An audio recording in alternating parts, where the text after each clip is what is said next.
Katika hatua ya kushangaza, wakati China ikiendelea na msako mkubwa wa kusafisha jeshi lake, Alhamisi serikali ya China imehukumu mawaziri wake wawili wa zamani wa ulinzi kifungo cha kunyongwa kilichosimamishwa kwa makosa ya rushwa. Wei Feng na Li Shangfu walipatikana hatia ya kupokea rushwa na kuhukumiwa adhabu ya kifo yenye msamaha wa miaka miwili na mahakama ya kijeshi ya China, kwa mujibu wa vyombo vya habari vya serikali. Mahakama hiyo ilieleza kuwa baada ya miaka hiyo miwili hukumu zao zitabadilishwa kwa kifungo cha maisha gerezani bila uwezekano wa kuachiwa kwa msamaha. Wei mwenye umri wa miaka 72 alihudumu kama waziri wa ulinzi kuanzia mwaka 2018 hadi mnamo mwaka 2023, huku Li mwenye miaka 68 akimrithi na kushika wadhifa huo kwa kipindi kisichozidi miezi 8 mwaka 2023. Wote wawili waliwekwa chini ya uchunguzi wa mwaka 2023 na kitengo cha kijeshi kinachopambana na rushwa. Kiongozi wa China Xi Jinping ameendeleza msako wake wa kusafisha jeshi hadi ngazi za juu kabisa, ambapo hatua ya hivi karibuni zaidi ilikuwa ni kuondolewa kwa jenerali wa juu zaidi Zhang Yaoxia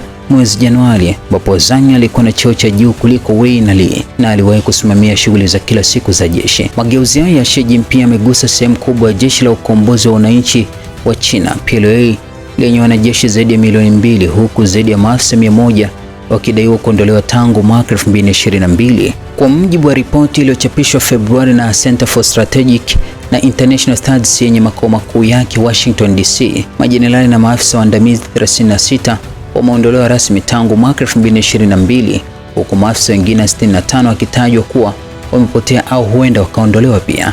Ripoti hiyo ilibaini kuwa kwa kuhesabu nafasi ambazo zimeathiriwa zaidi ya mara moja, asilimia 52 ya nafasi za juu za uongozi wa PLA zimeguswa na msako huo. Operesheni hiyo kubwa ni sehemu ya kampeni ya muda mrefu ya Xi ya kusafisha PLA, akiendelea kuimarisha udhibiti wake wa kisiasa na kusukuma mbele mpango mkubwa wa kisiasa wa kuimarisha jeshi hilo. Ukubwa wa msako huo ambao umeelezwa kama usafishaji usio na kifani umeibua maswali mazito kuhusu utawala wa jeshi hilo kutekeleza operesheni ngumu za kijeshi.